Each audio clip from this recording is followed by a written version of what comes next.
एक मुश्किल ये है कि जो शूटर्स थे उनकी हत्या हो चुकी है, तो हम उनसे कुछ पूछताछ नहीं कर सकते। फिर भी जो भी टेक्निकल लेवल इन्वेस्टिगेशन और ट्रेडिशनल मेथड्स होते हैं इन्वेस्टिगेशन के, उसके बेसिस पे हम इस कांड आप देख रहे हैं MA न्यूज। जी, जो गोपालपुर में घटना हुई थी, जहाँ पे पहले एक अशरफी राय नाम के व्यक्ति को कुछ अपराध करने के द्वारा गोली मारी गई थी, और उसके बाद जो उक्त शूटर्स थे उनको उनकी पिटाई की मॉब के द्वारा की गई थी, जिनके क्रम में उनकी मृत्यु हो गई थी। तो इस मामले में जैसे मैंने पहले बताया था कि कुल 2 एफआईआर हुए थे। एक तो अशरफी राय के परिवार के द्वारा, उसमें जो उक्त शूटर है इनके अलावा 4 अन्य व्यक्तियों को विश्वास के आधार पे नामजद किया गया था। तो उस मामले में, और दूसरा एफआईआर पुलिस के द्वारा किया गया था मॉब लिंचिंग वाले मामले में। तो मॉब लिंचिंग वाले मामले में सबसे पहले तो ये 2 शूटर थे, इन दोनों की पहचान की गई। जो पहला शूटर था उसका नाम है प्रवीण कुमार उर्फ रोहन, पिता का नाम संजय पंडित, और ये कुमार टोली के कंकड़बाग का रहने वाला था। जो दूसरा शूटर था उसका नाम विजय कुमार है, पिता का नाम स्वर्गीय बच्चन प्रसाद सिंह है, और ये गर्दनी बाग इलाके का रहने वाला था। तो मॉब लिंचिंग वाले मामले में एक व्यक्ति की हमने गिरफ्तारी की, जो भी सीसीटीवी फुटेज वगैरह बरामद हुआ है। उनका नाम रविंद्र राय है, और ये जो मृतक व्यक्ति है जिनकी हत्या हुई थी उनके ही पुत्र है, अशरफी राय के पुत्र है। और अशरफी राय अ, वाले हत्याकांड में भी हम और इन्वेस्टिगेशन कर रहे हैं। सबसे पहले तो जो नामजद ये 4 अभियुक्त थे उनकी संलिप्तता है भी या सिर्फ शक के बिना पे नाम दिया गया है, वो भी हम जांच कर रहे हैं, और अन्य तरीकों से भी जांच कर रहे हैं। इसमें एक मुश्किल ये है कि जो शूटर्स थे उनकी हत्या हो चुकी है, तो हम उनसे कुछ पूछताछ नहीं कर सकते। फिर भी जो भी टेक्निकल लेवल इन्वेस्टिगेशन और ट्रेडिशनल मेथड्स होते हैं इन्वेस्टिगेशन के, उसके बेसिस पे हम इस कांड में लगातार लगे हुए हैं।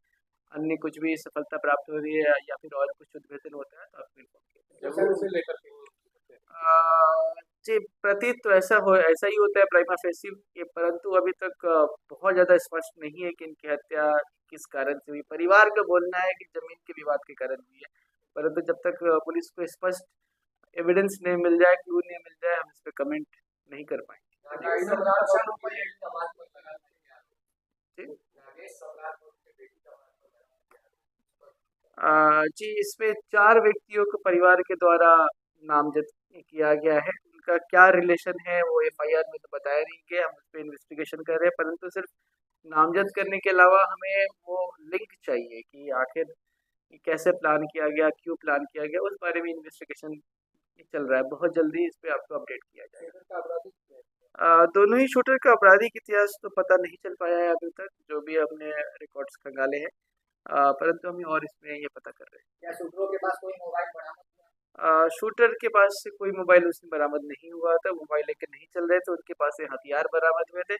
हालांकि उनके परिवार की पहचान हुई है, तो परिवार के थ्रू उनका मोबाइल नंबर हमें अवश्य बरामद हो गया है, तो उसके सीडीआर रिकॉर्ड वगैरह निकाल के हम टेक्निकल इन्वेस्टिगेशन भी उस पहलू पे भी कर रहे हैं। थोड़ी वालों कहना था कि पैसा वैसा नहीं खर्च करता है अ, परिवार जो उनकी पत्नियां हैं उनका तो ऐसा कुछ एलिगेशन नहीं है, परंतु इसमें कोई डाउट नहीं है कि ये दोनों शूटर थे और इन दोनों ने इस कांड को अंजाम दिया था। लाइनों की पहचान हो गई।